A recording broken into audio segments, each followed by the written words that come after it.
Tak ahoj Sandro, já tě vítám. Chtěl bych ti položit pár otázek, protože už spolupracujeme nějakou dobu, tak jdeme hnedka na to. Kdyby si vlastně mi mohla říct, z jakého důvodu vlastně si začala investovat do zlata nebo do bitcoinu? Co tě k tomu přimělo?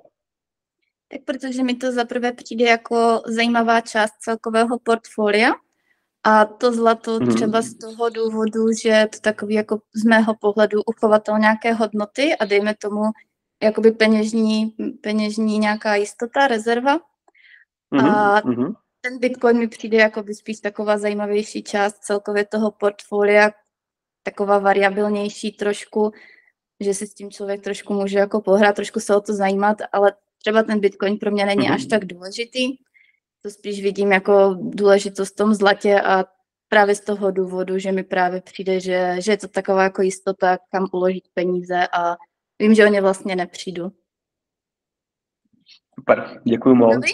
Tak jo, to je fajn. To je fajn, jo. Tam bych asi nic jako neměnil, super. Tak a teďka teda druhá otázka. A když se teda jako rozhodla spořit si do Bitcoinu, do zlata, tak vlastně proč přes nás, co vlastně tě přimělo využít naší službu, nebo co by si třeba na ní vyzdvihla? Tak zaprvé mě asi zaujaly tvoje videa vlastně na Instagramu, kde jsem na tebe narazila, což mi přišlo hodně zajímavý.